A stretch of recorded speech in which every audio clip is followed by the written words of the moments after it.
Here's the key on this. Don't major in minor things. If you take up major time to do minor things, I'm telling you, you'll be behind the curve constantly. Here's what we learn in sales training. What's major time and what's minor time? Here's minor time, thinking about prospects. Here's minor time, making lists of prospects. Here's minor time, keeping books on prospects.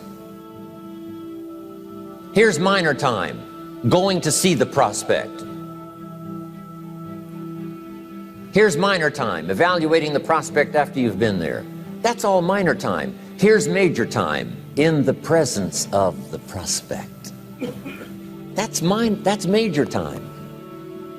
And if you took a look, if you're in sales and you took a look at a week, you'd say, my gosh, I'm spending 90% of my time on the minor stuff and so little time on the major stuff in the presence of. How many hours in the presence of in my day?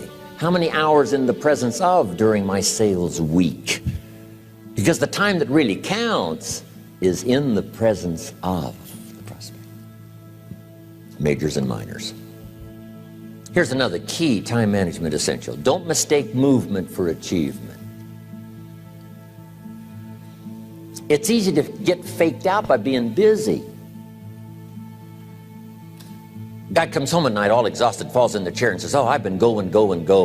Here's the big question. Doing what? It's not the going. Some people are going, and they're doing figure eights. Their progress is small. So don't mistake movement for achievement. Here's another one in sales we learned. Don't mistake courtesy for consent. If somebody's pleasant and they nod, you say, oh, they're going to buy. No, they're courteous. You can't mistake courtesy for consent.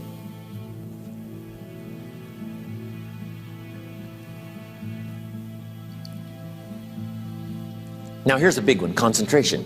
I had to learn this. All those years ago, I'm in the shower trying to compose a letter. Found it turns out to be a strange letter. So here's what I learned to do. Save the work till you get to the office. Save the work till you get to the work. Don't try to get to the office on the way to work. On the way to work, enjoy the way. In the shower, enjoy the shower. Then go to work when you get to work. I found this to be helpful. Concentration. Here's another big one. Learn to say no. I'm telling you, in such a social society we have now, it's so easy to try to be a nice person, saying yes to everything. Find yourself overloaded. Now you got to call and make the, well, gosh, you know, all the time it takes to back out of something that you said yes to too quickly. Here's what might be better. I don't think so, but if that changes, I'll call you. Little things you can use not to overcommit yourself. My friend Ron Reynolds says, don't let your mouth overload your back. It's a good one. Now here's a big one on time management. When you work, when you play, don't mix the two. Don't work at play. I used to take my family to the beach and I would bring my briefcase.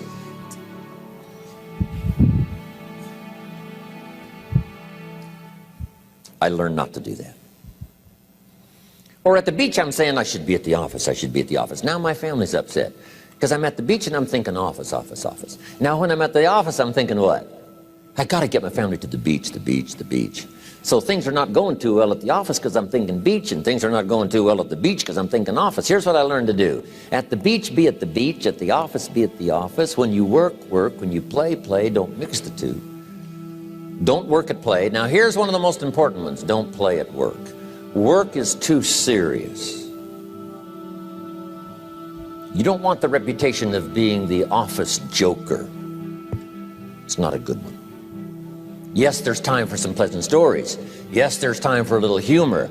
Yes, best if it's a happy office, of course. But I'm telling you, you got to be serious about work because you're parting with a piece of your life for the work you do. Your work costs you a piece of your life. Here's what it's called. Serious business. Not grim, not unhappy, but serious. Key.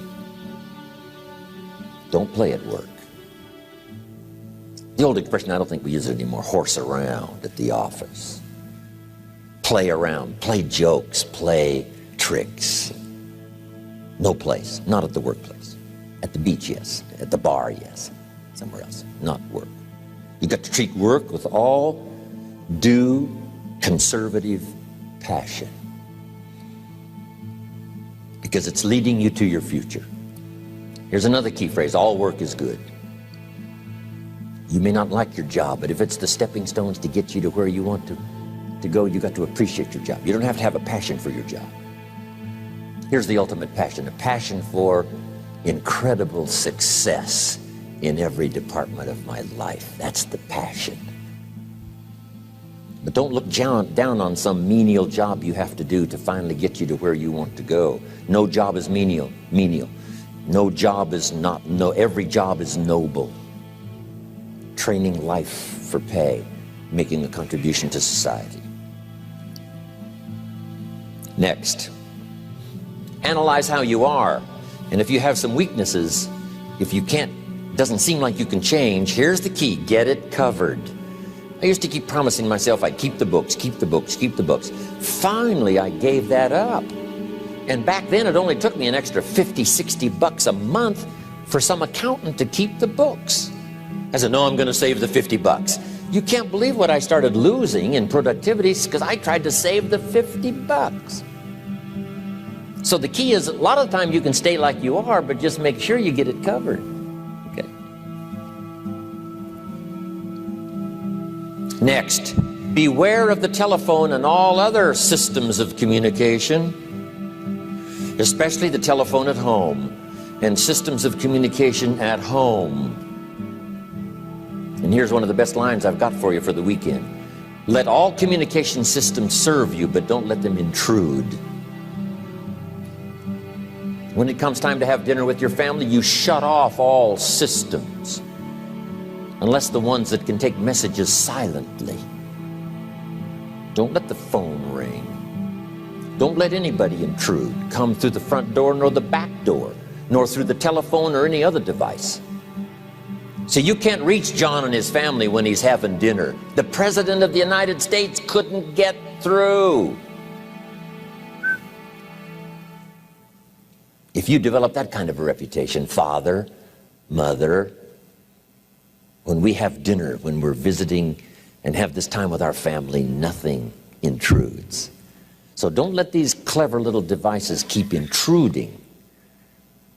You've got to have a place that's sacrosanct, it's valuable. You don't let anything in for that period of time. Okay. Isn't that good advice? Excellent advice. Here's the next one. Read all the books. You know, I've only got a few notes here on time management, but if you've got some particular challenges, you run a big organization, a big corporation, you've got some challenges, there's plenty of books. Now, here's what's next. Just be more alert to the things that might be stealing your time. Here's why. Time is like capital. You can't let someone steal your seed corn. You can't let someone steal your capital. And you can't let someone steal your time. You must designate your time. And some of the time that you designate, you must not let anyone steal.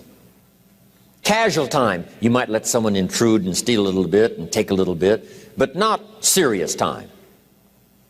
Key.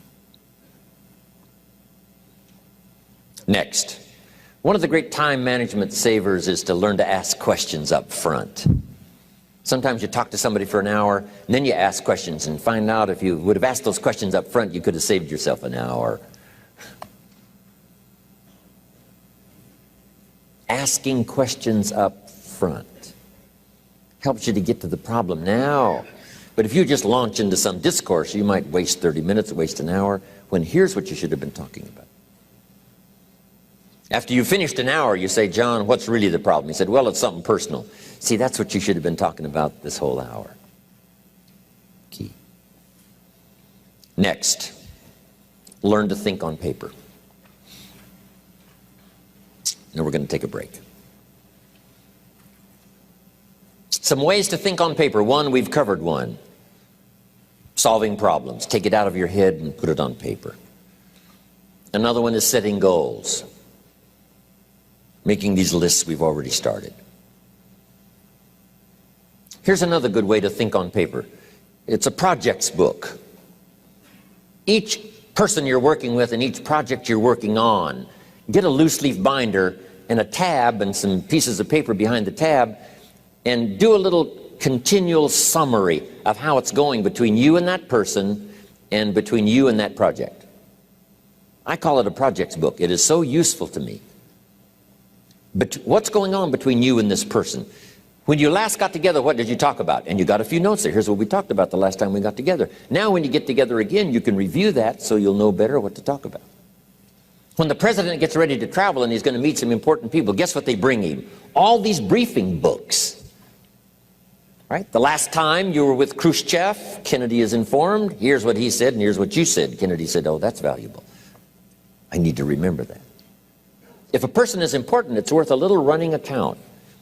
You might even have a projects book for your children. Here's what's happening between me and my child. We've talked about this, and we've talked about this, and we've talked about this.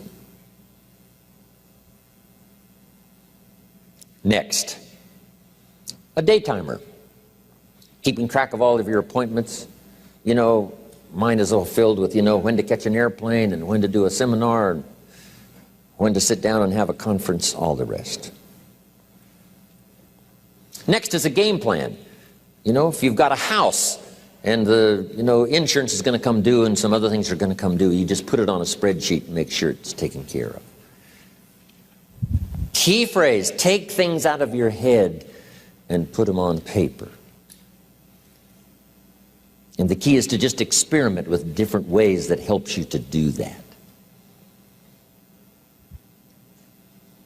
Now here's the last one, thinking on paper, and that's to keep a journal. One of the things I'm known for around the world, have been now for 39, 40 years, is keeping a journal. Now my journal is not it's not necessarily it's not like a diary. It might be part diary. I'm flying over Ireland and I write down a few little things that impress me. Today I met this person. Wow, what an extraordinary event. Today I conducted this seminar in Rome. 1,000 people stood up and sang for me. I've got a little bit of a diary in there. But here's what primarily your journal is for. Collecting good ideas. A journal is to collect good ideas on your health, good ideas for your business, good ideas for your future, good ideas for time management. Because I used to take notes on pieces of paper and torn off corners and backs of old envelopes and restaurant placemats. And I threw all this stuff in a drawer. It did not serve me well. I finally learned to get a bound copy, right? And just keep a journal, right? If I was here, I had my journal, I'd be taking notes, right? These 2 days in my journal. Now, if you're caught without your journal, you just take the notes. When you get back home, you put those notes in your journal, throw the paper away. Because we don't usually go through paper to review. But see, my journals now make up a significant part of my own library. My journal's all reserved privately for my children and my grandchildren. Can you imagine what I've collected over the years? It's unbelievable. There are 3 treasures to leave behind. I think you've already got those notes, right? Here they are. Number 1, your pictures.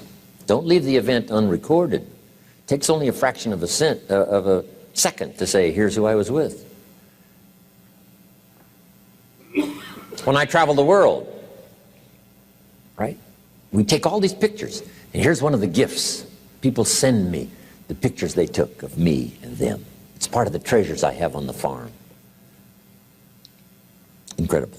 A picture's worth 1,000 words to describe the scene, the emotion, what happened. Say, wow, this was an extraordinary day for me when I met these people.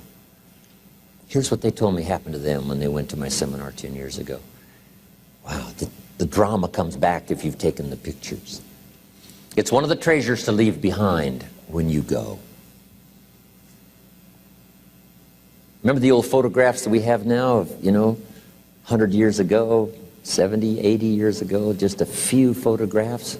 What would it be like if you had thousands of photographs of the past, of your history, your mother, your father, right? Grandparents? So change all of that now for your children. Leave all your photographs as a record Here's what's next to leave behind, and that's your library. The books that changed your life, the books that changed your health, the books that rescued you from oblivion, the books that you passed on to other people, they were so exciting for you, the books that made you financially independent, the books that developed your leadership, the books that gave you wisdom to ponder when things were tough, the books that got you through the winter, the books that helped you to plant in the spring and harvest in the fall. What a treasure to leave behind. If you do that, here's what's for sure. Your books will be more valuable than your furniture.